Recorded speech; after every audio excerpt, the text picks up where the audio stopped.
કાઢો અવાજ નહીં આવતો એ ચા કેવી મહેમાન પીવી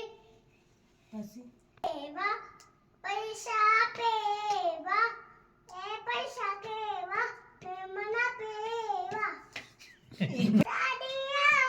સાડી લાવેવા એ